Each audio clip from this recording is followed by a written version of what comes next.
জান, আজকে কি খেতে চাও বলো? আজকে তো শুক্রবার। হুম। আজকে তাহলে একটু ভালো করে পোলাও রান্না করবো, ঝরঝরা। আর তারপর? মুরগির মাংস একদম কষা, মাংসটা সুন্দর করে ভেজে তারপরে মুরগি রান্না করবো, যাতে মুখ রান্নার থেকে যদি ঠোঁট দিয়ে মুখ দিয়ে পানি ঝরতে থাকে। ঠিক আছে। ওকে, ঠিক আছে। ওকে। তাহলে আজকে পোলাও আর মুরগির মাংস।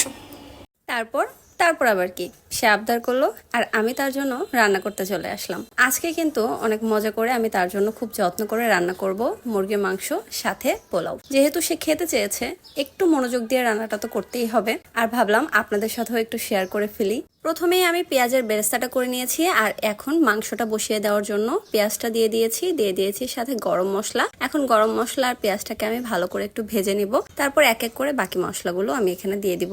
তো এখানে জামাইয়ের সাথে গল্প করতেছিলাম আর রান্না করতেছিলাম, যেহেতু আমার ক্যামেরাম্যান সে। তো এখন টমেটোটাও দিয়ে দিয়েছি। মুরগি মাংসে টমেটো দিলে কিন্তু খুব ভালো একটা টেস্ট আসে। সাথে পরিমাণ অনুযায়ী লবণও দিয়ে দিয়েছি। এখন বাকি মশলাগুলো দিয়ে দিব, আদা, রসুন, জিরা, কাঁচামরিচ আর পেঁয়াজের বাটা। তো সব বাটায় আমি একসাথে দিয়েছি। এখন এই মশলাটাকে বেশ সময় নিয়ে ভালো করে ভেজে নিয়েছি। তারপরে দিয়ে দিচ্ছি গুঁড়া মশলা, মরিচের গুঁড়া আর সাথে হলুদের গুঁড়া। আমি চাইলে এখানে জিরা ধনিয়া ব্যবহার করতে পারতাম, কিন্তু আজকে আমি একটু সিম্পল ভাবেই রান্নাটা করব।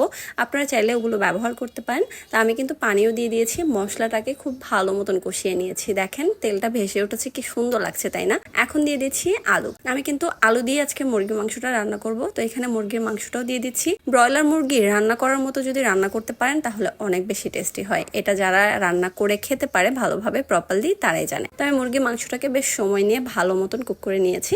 এখন ঝোলের পানি দিয়ে দিয়েছি। পানির পরিমাণটা কিন্তু খুবই অল্প দিতে হবে, বেশি দিলে কিন্তু মাংস একদম গলে যাবে, কারণ মুরগির মাংস এমনিতেই সিদ্ধ হতে খুবই কম সময় লাগে। তো আমি এখন পোলাওটাও এখানে বসাতে চলে আসছি। তো আরেকটা ফ্রাই প্যান নিয়ে নিয়েছি, দিয়ে দিয়েছি তেল, সাথে সামান্য একটু পেঁয়াজ। পোলাওয়ের ক্ষেত্রে পেঁয়াজটা কিন্তু একদমই বেশি ভাজা যাবে না। ঠিক এই পর্যায়ে হালকা একটু বুদবুদ চলে আসলে দিয়ে দিতে হবে ধুয়ে রাখা পোলাওয়ের চাল। আমি কিন্তু ধুয়ে রাখা পোলাওয়ের চালটা দিয়ে দিয়েছি, সাথে এলাচ আর দারচিনি দিয়ে দিলাম এখানে লবণ, সাথে আদা রসুনের পেস্ট। আদা রসুনের পেস্ট, লবণ আর গরম মশলাটা এই পর্যায়ে আমি বরাবর দিয়ে থাকি। আপনারাও দিয়ে ট্রাই করতে পারেন, পরবর্তীতে খুব ভালো একটা ফ্লেভার পাবেন। মুরগির মাংসটা দেখেন খুব সুন্দরভাবে রান্না হয়ে গেছে। রান্নাটা এই পর্যায়ে আমি চুলাটা বন্ধ করে দিব, আর কিন্তু ঝোল কমাবো না। দুইজন মানুষ অল্প করেই রান্না করেছি, যেন দুই বেলা খেয়ে শেষ হয়ে যায়। এখন পোলাওয়ের জন্য পানি দিয়ে দিচ্ছি। পোলাওয়ের পানিটা একটু পরিমাণ বুঝে দিতে হবে, যতটুকু পোলাওয়ের চাল তার ডাবলেরও একটু কম দিবেন। অনেকে বলে ডাবল দিতে, ডাবল দিলে কিন্তু আসলে পোলাওটা নরম হয়ে যায়। আমার পোলাও বরাবরই আলহামদুলিল্লাহ একদম ঝরঝরে হয়। সত্যি কথা বলতে, মেয়ে মানুষ যদি রান্না না জানে তাহলে অনেকটা অসহায় লাগে।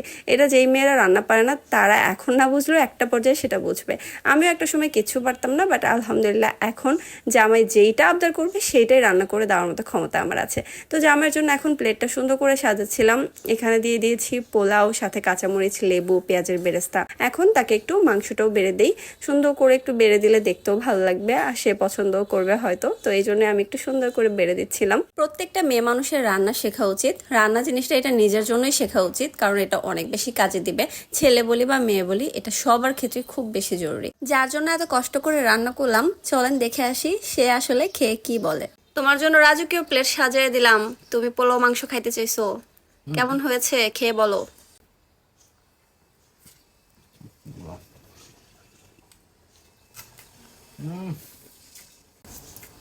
Restaurant fail.